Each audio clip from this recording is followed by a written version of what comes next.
اچھا، ایک میں آپ کو آج نواز شریف صاحب نے ایک جلسے میں تقریر کرتے ہوئے اس کیس پہ کمنٹ کیا، ذرا سنیں وہ کیا کہہ رہے ہیں۔ بھائی ہم پر تو بڑے بڑے ظلم ہوئے، جیلوں میں بھیج دیا گیا، وزارت عظمیٰ سے ہٹا دیا گیا، والد کے جنازے کو میں کندھا نہیں دے سکا، سارا غم دکھ میں سہ گیا، لیکن سہنے کے باوجود میں نے کوئی قومی راز فاش نہیں کیا، پاکستان پہ زخم نہیں لگنے دیا میں نے۔ اور یہ شخص جیسے اس کو اقتدار جاتا ہوا نظر آیا، اس نے پاکستان پہ حملہ کیا، اور پاکستان پہ حملہ کیا، نتیجہ آج دیکھ رہے ہیں جو عدالت میں آیا ہے۔ میں سمجھتا ہوں کہ یہ بہت افسوسناک کردار رہا ہے ان کا، اور ایسی گھناؤنی سازش کی کہ قومی سلامتی کو بھی داؤ پہ لگا دیا۔ کیا 27 مارچ 2022 کو عمران خان صاحب کو اسلام آباد کی پریڈ گراؤنڈ میں کوٹ کی جیب سے وہ سائفر نکال کے لہرانا چاہیے تھا؟ حامد میر صاحب، آپ کے جواب دینے سے پہلے میں ذرا پاشا صاحب کی بات کا 1 منٹ جواب دے دوں۔ دیکھیں، یہ کہنا کہ جناب سینے میں راز رکھنا چاہیے تھا، سینے میں راز کس چیز کا رکھیں؟ ایک پرائم منسٹر ہو، اس ملک پہ حملہ ہو، اس کی ملک کی سلامتی اور خود مختاری پہ اٹیک ہو، وہ کہے جی میں چھپ کر کے بیٹھ جاؤں، وہ میں کہتا ہوں وہ تو ہیرو ہے جس نے اس ملک کی سلامتی اور خود مختاری کا دفاع کیا۔ اس نے کھل کے انٹرنیشنل اسٹیبلشمنٹ یا انٹرنیشنل سب سے بڑی طاقتور ملک کو کہا کہ نہیں، تم جھوٹ بول رہے ہو، غلط کہہ رہے ہو، تم ہمارے ملک کی معاملات میں انٹرفیئر کر رہے ہو، اور پھر اسی ملک میں لابنگ کے لیے ایک فرد کو ہائر کر لیا۔ سر میری بات سن لیں نا، ہم کوئی ملک سے دشمنی نہیں کر رہے، ہم ملک کے لوگوں سے دشمنی نہیں کر رہے، ہم ملک کے لیڈرشپ کو یہ پیغام دینا چاہتے ہیں۔ بڑا مؤدبانہ سوال ہے، ہمارے ملک کے معاملات میں مداخلت نہ کرو۔ امبیسڈر نے وہ سائفر لکھا، ہاں تو اس نے اسٹیٹمنٹ کیا دی، ذرا آپ دیکھ لیں۔ وہ کہہ رہا ہے کہ جناب میں نے اس میں کوئی سازش کا ذکر ہی نہیں کیا۔ تو اچھا، اب آپ بڑی بھائی، انٹرونشن اور سازش، مداخلت اور سازش یہ دو مختلف چیزیں ہیں۔ وہ یہ کہہ رہا ہے، انٹرسیپٹ کی رپورٹ اب آ چکی ہے، آپ کے پاس بھی بہت ساری انفارمیشن ہے، ایک کہہ رہا ہے کہ پرائم منسٹر کو ہٹا دو ورنہ نتائج بھگتنے کے لیے تیار ہو جاؤ۔ انٹرونشن ثابت تھی، مداخلت ثابت تھی، آئی ایس پی آر نے آ کر خود رپورٹ کی، ڈیمارش کس چیز کا دیا، نیشنل سیکورٹی کمیٹی نے یہ بات ثابت کی۔ اب آگے آتے ہیں سازش۔ سپریم کورٹ نے کیا کہا؟ سازش کے جو کردار ہیں اس کے لیے آپ کو کمیشن بنانا ہے۔ کمیشن بنایا عمران خان نے، جنرل ریٹائرڈ طارق کی سربراہی میں، وہ معذرت کر گئے۔ پھر شہباز شریف نے فلور آف دی ہاؤس پہ کھڑے ہو کر کہا تھا کہ دھمکی آمیز گفتگو تھی، ہم ہائی پاورڈ کمیشن یا کمیٹی بنائیں گے۔ کدھر بھاگ گئے؟ دیکھیں، سازشی کردار تو ہمارے ارد گرد جہاں اس ملک کے تھے ان کو پوائنٹ آؤٹ کرنا، آج کریں کل کریں بات کی بات ہے۔ کیا مداخلت ہمارے معاملات میں ہوئی کہ نہیں ہوئی کہ ایک فارن کنٹری ہمارے ملک میں کہے کہ اپنے پرائم منسٹر کو ہٹا دو؟ اس سے بڑی بدماشی اور کیا ہو سکتی ہے؟ اور اس کو ایگزیکیوٹ کر دیا گیا۔ اور سٹنگ پرائم منسٹر جو ہے وہ یہ بھی نہ کہے کہ میرے ملک کی سلامتی ایٹ سٹیک ہے، اور اگر اس نے کہا ہے تو شکر کریں کہ اس نے اپنی ملک کی سلامتی کا دفاع کیا ہے، اور ہم غلامی کی بدترین مثال قائم کرتے ہوئے کہتے ہیں کہ اس نے کیوں کیا؟ پرائم منسٹر کی ڈیوٹی کیا ہے؟ یہ پرائم منسٹر کی ذمہ داری ہے، اس کے فرائض میں شامل ہے۔ اگر وہ نہ کر رہے جو، وہ غلط ہے۔ اور اس کے مقابلے میں جن لوگوں کا مال و متاع باہر پڑا ہوا ہے، جن لوگوں کے سارے پیسے باہر ہیں، جو لوگ ان کے ساتھ مل کے یہاں لوکل اسٹیبلشمنٹ ہو یا انٹرنیشنل اسٹیبلشمنٹ ہو، ان کے کندھوں پہ سوار ہو کر آج جو رازوں کی بات کر رہے ہیں، ان کی کیا کریڈیبلٹی ہے؟ بات یہ ہے کہ اس شخص میں یہ کوالٹی ہے، اس نے ایبسلیوٹلی ناٹ اس وقت بھی کہا تھا، اور اس نے ملک کی سلامتی کا دفاع بھی کیا، جس کی آج اس کو سزا مل رہی ہے۔ لیکن یہ جو کہہ رہے ہیں سزا، آج پوری پاکستان 80 to 90% وہ عمران خان کے وین کے ساتھ کھڑے ہیں، اور وہ لوگوں کے دلوں کا حکمران ہے۔ یہ کیا باتیں کرتے ہیں؟ اچھا زیدی صاحب، آپ مسکرا رہے ہیں، میں نے سوال آپ سے یہ کرنا ہے کہ آپ بھی فورن آفس سے وابستہ رہے ہیں کچھ عرصہ، 1.5-2 سال تک آپ، تو کیا پریکٹس ہوتی ہے؟ جو سائفر ہوتا ہے اس کو پرائم منسٹر جو ہے وہ بوقت ضرورت اس کو تشت اسبام کر سکتا ہے؟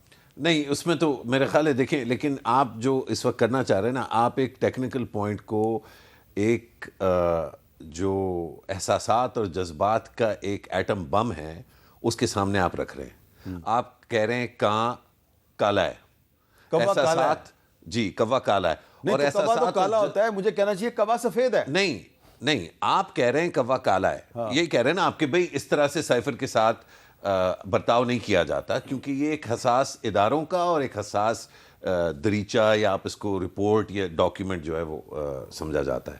لیکن جس چیز کو آپ سامنے پیش کر رہے ہیں وہ ایک احساسات اور جذبات اور جنون کا ایٹم بم ہے. اب آپ اس کو, اور وہ ایٹم بم کہہ رہا ہے, جنون کے نمائندے ہیں تو وہ جنون, اور وہ ایٹم بم کہہ رہا ہے کہ کانچ چٹا ہے. تو اس میں یہ کالے کوے کا, سائنس کا, ریالٹی کا, حق کا, آئین کا, قانون کا, ان کی کوئی اہمیت نہیں ہے.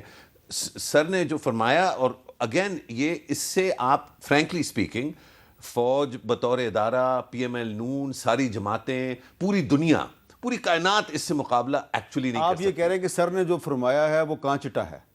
نہیں, آف کورس کہاں چٹا ہے, کیونکہ یہ بیانیہ ہے کیا؟ بیانیہ جو ہے وہ دو چیزوں پر مشتمل ہے. ایک یہ کہ میرا لیڈر مہان ہے, پروتر ہے, وہ کوئی غلط چیز کر ہی نہیں سکتا, وہ جو کچھ کرتا ہے نیشنل انٹرسٹ میں کرتا ہے.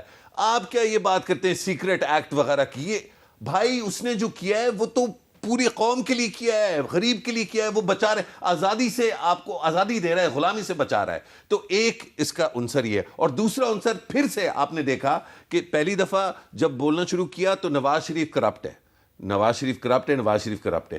دوسرے سوال میں سائفر کی بات ہو رہی ہے, اس میں بھی پہلے پروتر لیڈر ہے, اس کے بعد باقی پھر کرپٹ ہیں, کرپٹ ہیں. اس کا مطلب ہے he is original P T I. He is not just original PTI, but he's unbeatable. Unbeatable. چلے شکر ہے, ایک بات تو مان گئے, ایک بات تو مانی ہے. عوام جو ہے وہ 80 to 90% میرا خیال ہے بہت بڑا اوور ایسٹیمیٹ ہے. لیکن اگر کوئی سمجھتا ہے کہ پاکستانی عوام جو ہے وہ اس بیانیے کو ریزسٹ کر سکتی ہے تو میرا خیال ہے سڑکوں پہ جائیں, لوگوں سے بات. ان کے بارے میں کچھ لوگ لفظ استعمال کرتے ہیں, ان کے مخالفین کہتے ہیں فرقہ عمرانیہ ہے. دیکھیں میں اس طرح کے فرقے, حق سچ کے ساتھ کھڑے ہیں, اس کو جو نام دینا چاہیں وہ ہم لینے کو تیار ہیں. اس کو جو تکنیکی زبان میں اس کو, اور یہ گلوبل بیماری ہے, اس کو پاپولزم کہا جاتا ہے.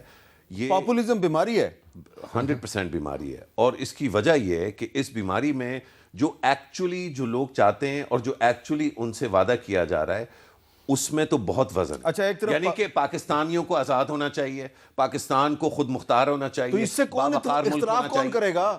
کوئی نہیں کر سکتا. لیکن 100 لوگ کہہ رہے ہوں گے کہ یہ ساری چیزیں حق ہیں, لیکن اس میں سے 40 لوگ کھڑے ہو کے کہیں گے کہ یہ جو باقی سارے ہیں, اچھا 60 کے 60 یہ جھوٹے ہیں. اچھا, میرا مسئلہ کچھ اور ہے, چیٹ کر رہے ہیں. ہاں میں ایک بات کا صرف جواب دے دوں. یہ صرف آج نہیں کہا, ڈرون اٹیکس کے خلاف کس نے تحریک چلائی؟ ڈرون اٹیکس عمران خان کے زمانے میں ایک نہیں ہوا. وہ کیا تھی؟ وہ اس کی کریڈیبلٹی تھی, وہ اس کی جرت تھی, اور اس کا سٹینڈ تھا اگینسٹ انٹرنیشنل اسٹیبلشمنٹ. اور آج اس کو سلام ہونا چاہیے, ہیرو کو ہم نے مجرم بنا دیا. یہ ہمارا ملک ہے. شرم صاحب سلام کرو. میں تو کر چکا ہوں, میں کہہ رہا ہوں انبیٹیبل ہے. 100 سلام. اچھا پایا صاحب یہ بتائیں, پایا صاحب اب ذرا آپ لیگل ایکسپرٹ ہیں, ہم نے آپ کو اس لیے بلایا کہ آپ ایک کانسٹیٹیوشنل ایکسپرٹ, جو آپ کے کیا خیال ہے کہ جو آج عمران خان صاحب کو جو آج سزا سنائی گئی ہے سائفر کیس میں 10 سال قید, یہ برقرار رہے گی یا نہیں رہے گی؟ سر اس کی دو باتیں ہیں میر صاحب, ایک قانونی پہلو ہے, ایک اخلاقی پہلو ہے. میرے بھائی اخلاقی پہلو پہ زیادہ زور دے رہے ہیں, عوامی پذیرائی کے حوالے سے زیادہ زور دے رہے ہیں, لیکن جو قانونی پہلو ہے وہ دیکھنا پڑتا ہے. دیکھیں, ایک توشہ خانہ میں ان کو سزا ہوئی 3 سال, اور اس کو قانونی اصطلاح میں ہم شارٹ سنٹینس کہتے ہیں, اور وہ شارٹ سنٹینس کی بیل بھی جلدی ہو جاتی ہے. لیکن 10 سال جو سزا ہے وہ شارٹ سنٹینس کی تعریف میں نہیں آتی.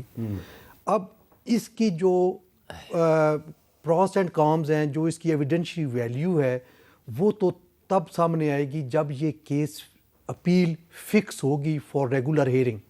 اب اس کے لیے یہ نہیں ہوگا کہ یہ چونکہ عمران خان صاحب کا کیس ہے, لیں جی اس کو پہلے فکس سر یہ ریگولر ہیئرنگ ہائی کورٹ میں ہوگی یا سپریم میں؟ ہائی کورٹ میں وہ اپنی ٹرن پہ آئے گا. سال لگتا ہے, 2 سال نہیں, لگتا ہے. آپ کیسے کہہ سکتے ہیں ٹرن پہ آئے گا؟ ہم نے دیکھا ہے ہائی کورٹ میں, سپریم کورٹ میں بہت سے کیس جو ہیں وہ پہلے لگ جاتے ہیں. نہیں, زیادہ تر یہ جو اپیلز ہوتی ہیں نا, کرمنل اپیلز کی میں روٹین کی بات کر رہا ہوں بطور وکیل. یہ کرمنل اپیل کے زمرے میں آتا ہے. جی, کرمنل اپیلز کی بات کر رہا ہوں کہ یہ کیسز جو ہیں وہ کیسز اپنی ٹرن پہ لگتے ہیں, بائی پاس کر کے لگانا ہو. آپ کے اندازے میں یہ ٹرن کب آئے گی؟ یہ جو اسلام آباد ہائی کورٹ کی ورکنگ ہے اس حساب سے میرا خیال ہے کہ یہ 1.5 سال کم از کم لگے ہیں. 1.5 سال؟ جی, یہ ریگولر اپیل کی فکسیشن کی بات کر رہا ہوں. جو اپلیکیشن ہے فار سسپینشن آف سینٹینس وہ پہلے بھی ہو سکتی ہے. اب آپ نے تو شعیب شہین صاحب کو مجبور کر دیا نا کہ کچھ کہیں. وہ نہیں سر, نہیں, جو سال ڈیڑھ سال تک یہ اپیل جو ہے یہ نہیں لگے. جو روٹین ابھی دیکھیں جو ہے 3 نا، سال اس کے سزا اندر تھی. دو میں ایک چیزیں بات ہوتی پوری ہیں. کر لوں. 3 سال سزا تھی تو شاہ خانہ والے میں سسپینڈ ہو گئی سنٹینس, لیکن 4-5 مہینے ہو گئے ابھی تک اپیل لگی نہیں ہے ریگولر. دیکھیں ایک ہے اپیل کا فیصلہ, یہ ضرورت ہے. ایک ہے اس سزا کو سسپینڈ کرنا, ضمانت پہ آ جانا, اور اس کو ٹائم بینگ کے لیے سسپینڈ کر دینا. یہ دونوں چیزیں, جو سزا سسپینشن ہوتی ہے وہ ضمانت ہوتی ہے, وہ ارجنٹ بیسس پر آپ کے لگتی خیال میں جو ہے. کل آپ میکسیمم بھی ہوگا, جمع کرائیں گے دوسرے دن لگ جائے گی, تیسرے دن لگ جائے گی, اور اس کے بعد نوٹس اگر کرتے ہیں تو ہفتے 10 دن یا میکسیمم 15 دن میں اس کا ڈیسیژن آ جانا ہے. میکسیمم 15 دن, یہ کہہ رہے ہیں 1.5 سال.